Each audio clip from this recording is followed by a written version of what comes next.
When did you last read or hear about the shocking and horrible deaths of Anne Murray, Mary Lee, Mary Harrison, Emma Mills, or Annie Higgs? 5 victims of a killer far more prolific than Jack the Ripper. This silent assassin stalked the poorest quarters of the Victorian metropolis, and his reign of terror continued long after the Jack the Ripper murders reached their bloody climax with the murder of Mary Kelly in Miller's Court on the 9th of November, 1888. Furthermore, this ruthless killer didn't confine himself to a certain class or gender. Indeed, anyone could be susceptible to his insidious reach. His victims were mothers, fathers, husbands, wives, sons, and daughters. Yet today his tragic tally is often overshadowed by the sheer ubiquity of the Jack the Ripper crimes, and the names of his victims, if remembered at all, are often little more than footnotes in the history of the period. The killer's name was Starvation, and his victims were manifold: 32 in 1887, 41 in 1886.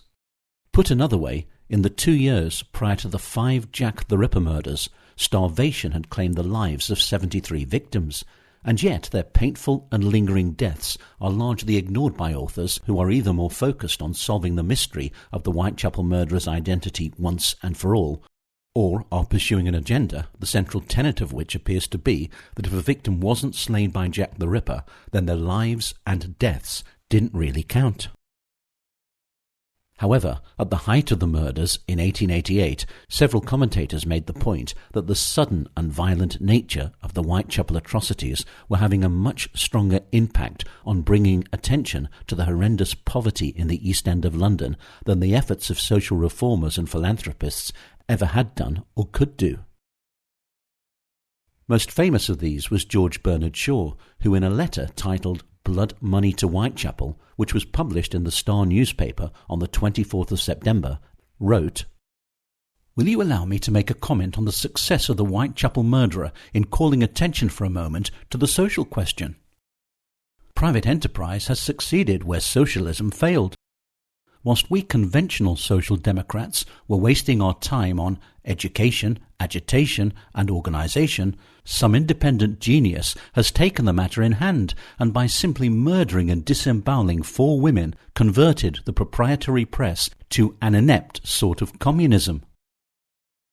But Shaw wasn't the only commentator to decry the huge amount of coverage that the newspapers were giving to the Whitechapel murders, whilst at the same time giving scant attention to the grinding poverty and destitution that were endemic in the district where the crimes were occurring.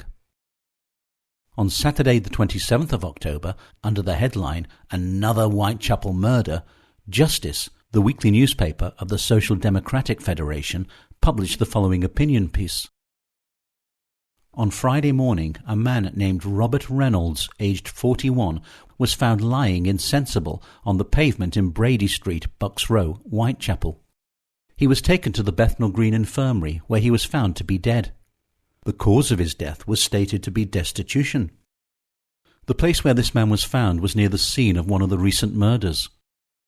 He, however, did not have his throat cut by any Jack the Ripper, and in consequence his death has excited no comment. But the fiend who murdered him is responsible for more murders than any other. His name is Starvation, and he is the creature of that society which is shedding tears of crocodile sympathy over the victims of the more merciful, if more sanguinary, Whitechapel murderers. Robert Reynolds, however, was just one of many people whose deaths from want and hunger occurred around the time of the Jack the Ripper atrocities. Here are some of their stories. In September 1875, an inquest was held here at the London Hospital into the circumstances attending the death of 2-year-old Anne Murray. Giving evidence, her mother, Elizabeth Murray, of George Yard, Whitechapel, said that she made her living selling Vesuvians, a slow-burning match used for lighting cigars. Sometimes she earned 9pence or 10pence a day, out of which she had to pay 7pence per night for a bed in a common lodging-house, and from the rest of which she had to support herself, the deceased, and another child aged 7 years. They lived on potatoes and bread. On last Monday afternoon she was sitting on a doorstep in Ratcliffe Highway when two gentlemen came and said to her, "What is the matter with your child?" To which she replied that it was ill.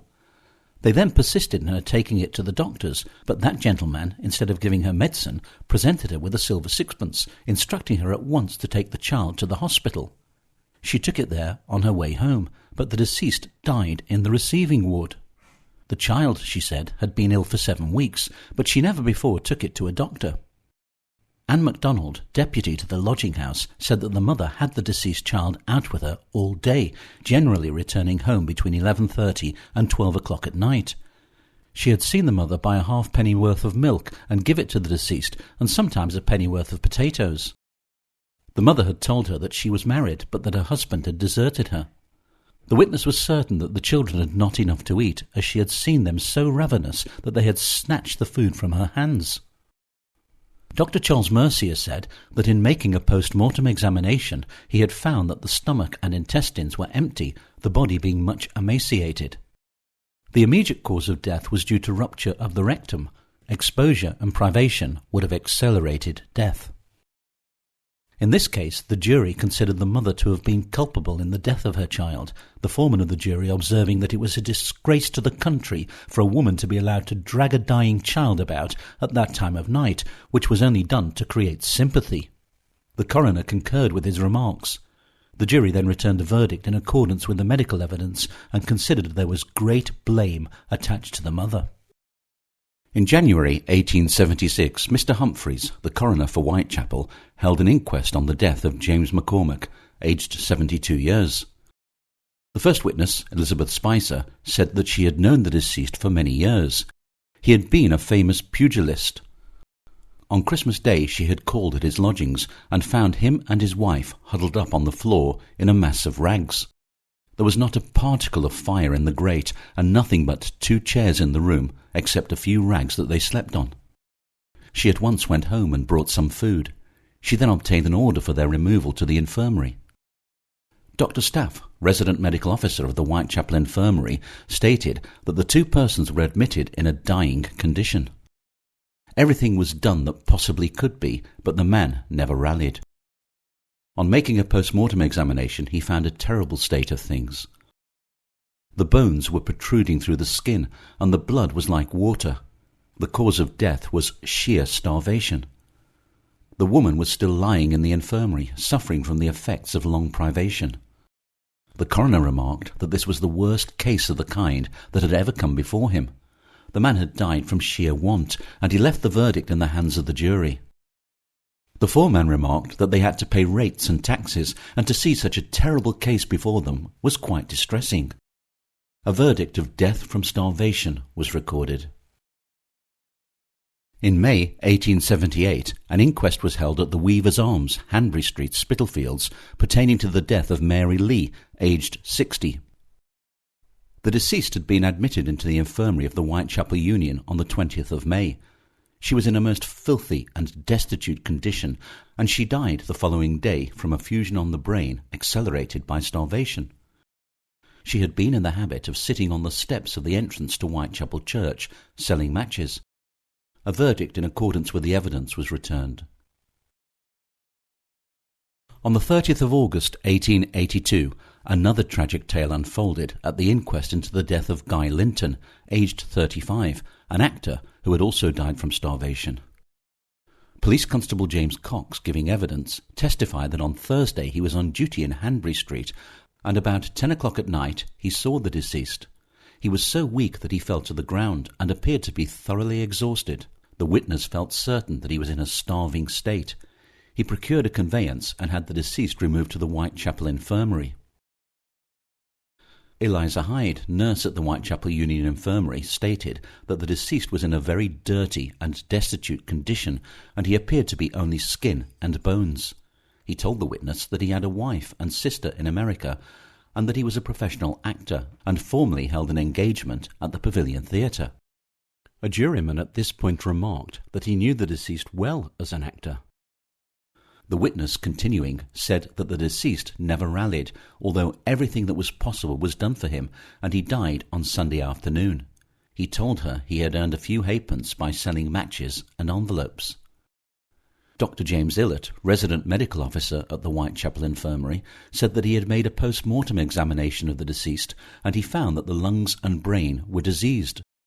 The stomach and intestines both bore indications that the deceased had suffered greatly from want of food.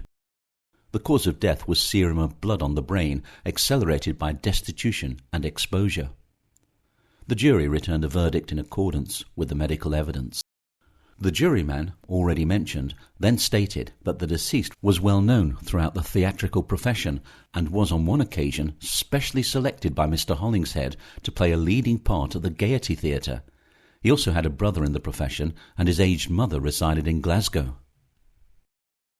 On Wednesday the 24th of October, 1883, Sir John Humphreys held an inquest in Whitechapel on the body of a man named Charles Ross, aged 62, a chimney sweep who had for some months been unable to work and who had occasionally earned a few pence by minding horses at Spitalfields Market.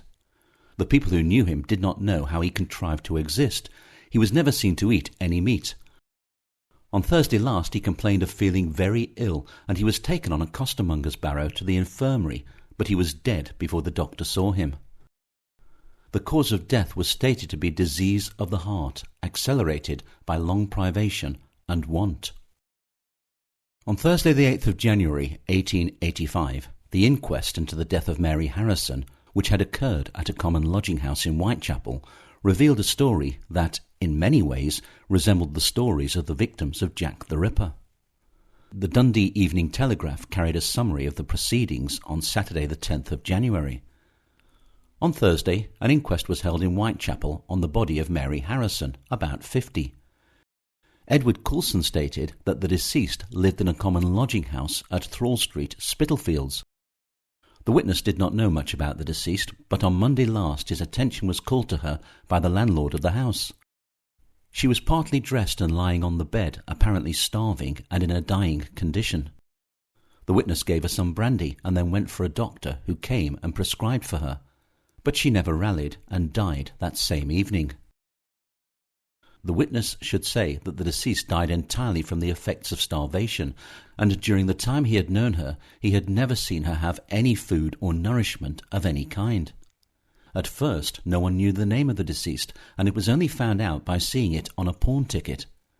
A doctor testified that the body was very thin and emaciated, and there was scarcely a vestige of fat on it. The blood was also thin and watery. The cause of death was an effusion of serum on the brain, accelerated by destitution and want. A verdict was returned accordingly. The Morning Post on Saturday the 7th of September, 1889, carried another tragic tale. Dr. Damford Thomas, the coroner for Central Middlesex, was yesterday informed of the death of a child, apparently from starvation. A young girl named Anna Caroline Thompson, who had been deserted by her husband, gave birth to a child on the 17th of December last. In order to support the child, she went to work at the Clerkenwell dust yard, leaving the child in the care of a young woman named Nash. On the 29th of August, Nash took the child with her along the Bethnal Green Road, but the sight of it attracted a great crowd, and the police were obliged to interfere and take both to the station. The child was little more than a skeleton, and the police communicated with the Society for the Prevention of Cruelty to Children, who sent an officer to convey the child to the infirmary. In the meantime, Dr. Quinlivan, the divisional surgeon, was called in, and he made the following report. Child greatly emaciated, with no organic disease to account for it. Weighed only 6 3/4 pounds, instead of from 15 pounds to 18 pounds, which is the ordinary weight of a child of that age. The mother, on hearing that the child was in the workhouse infirmary, went there and persisted in taking it away, but was afterwards persuaded by Inspector Burrows of the SPCC to take it to one of their shelters, which she did on Tuesday. Though everything was done for it, death ensued the following day. In early January 1891, Mr. Wynne Edwin Baxter, the East London coroner, held an inquest at the Vestry Hall, St. George's in the East, respecting the death of Emma Mills, aged 61, which had taken place over the Christmas period. In his evidence, her husband, George Mills, a dock labourer, who was described by newspapers as a miserable-looking individual, poorly clothed and with very bad boots, stated that his wife had been ailing for a year past, but she had never taken to her bed. On the 22nd of December she was taken suddenly ill, and the witness sent for a doctor, but she died the same night. She had had no medical attention for 5 years. He had been unable to obtain any work lately on account of his age. Last Monday he had managed to earn 1 shilling and sixpence at the riverside. He could not get work in the docks. The coroner observed, "I was thinking you did not look strong enough to do dock work." "That's the truth of the matter," was George Mills's reply. Continuing his evidence, the witness said that his wife used to earn a little at fur sewing, and together they might earn as much as 10 shillings per week. This was their total income, and out of this half a crown had to be paid for the rent of their one room. He had no friends to assist him, and he had never had any outdoor relief from the parish. He did apply once for his wife when she was ill, but they offered her the infirmary, to which she refused to go, as she had an aversion to it. He had not applied since. "It is very difficult to place oneself in another's position," the coroner observed, "but if I were you, I should certainly go into the workhouse, at least for the winter." "That's what I intend to do," replied the witness. Dr. F. J. Oxley of Dock Street stated that he saw the deceased on Monday last and found her in a dying condition. The room was in a wretched state. There was an old table and 2 or 3 chairs, some without legs and others without seats. There was no bed or bedstead, and the poor woman was sitting on some old rags and sackings on the floor, supporting herself with one hand, as she could not bear to lie down. The only signs of food were some pieces of dried bread, which had evidently been picked up out of the gutter, as they were covered in mud. There was a small fire and a bottle with a candle in it. The coroner inquired, "I was wondering which was the religious body that looks after the poor in this district?" A juryman informed him that they are afraid as a rule to go into such places. The doctor said that the cause of death was bronchitis, accelerated by the miserable surroundings and want. The husband, recalled, said that no one from church or chapel had ever been to see him. The coroner said, "I can't help thinking you have been starved, both of you, but perhaps you don't like to acknowledge it." "I certainly must admit that," replied George Mills. The jury eventually returned a verdict of death from bronchitis, accelerated by want and the miserable surroundings. Our final story is that of 43-year-old Annie Higgs of 74 Long Street, Shoreditch, who, according to justice, was literally done to death by starvation in the early hours of July the 24th, 1905. Testifying at the inquest into her death, her 14-year-old daughter, Emily, stated that her mother had been widowed the previous November and had been left to provide for 3 children, Emily and 2 younger siblings. Annie had managed to earn a little money as a feather curler, but she had not recently had regular work. Initially she had been aided by the receipt of outdoor relief from the parish, but in February that year Emily had turned 14 and the relief was stopped. Emily had got a job earning 2 shillings and sixpence a week, but the rent on the single room that the family occupied was 3 shillings and sixpence a week. "If you only earned half a crown a week and she was ill," the coroner asked Emily, "how did you manage to afford food?" The poor child burst into tears but made no answer, the West Somerset Press reported. In the early hours of the morning of July the 24th, Emily had heard her mother cry out, "I am dying." She immediately fetched 2 neighbours, to whom Annie remarked, "I am dying, for God's sake, help me." Dr. Garrett was sent for, but by the time he arrived at 3:45 a.m. it was too late, and he simply pronounced Annie dead. The cause of death, he told the inquest, was general bodily weakness from want of food and heart disease. It was evident that she had had no food recently, as the stomach and bowels were empty. The children were removed to the Shoreditch Infirmary School in Essex, and according to justice, one of the poor relatives has since taken away the best of her belongings. Such was life amongst the destitute poor of the East End of London. All these tragic stories are indicative of just how easy it was for someone to fall upon hard times in bygone Whitechapel, and of how a change of fortunes or merely growing old could result in a downward spiral from which it was all but impossible to escape, and which could even prove fatal. Yes, the deaths of Jack the Ripper's victims were horrible and shocking, but so too were the now forgotten deaths of the hundreds of other poor souls who, with no safety net to catch them, could become easy prey for an equally ruthless killer who could strike in plain sight and subject them to a hideous, painful, and lingering death. May Robert Reynolds, Anne Murray, James McCormack, Guy Linton, Mary Lee, Charles Ross, Mary Harrison, the unnamed child of Anna Thompson, Emma Mills, and Annie Higgs all rest in peace, and may their tragic stories serve as a warning from history that if we do not learn the lessons of the horrors of the past, we may well find ourselves doomed to repeat them.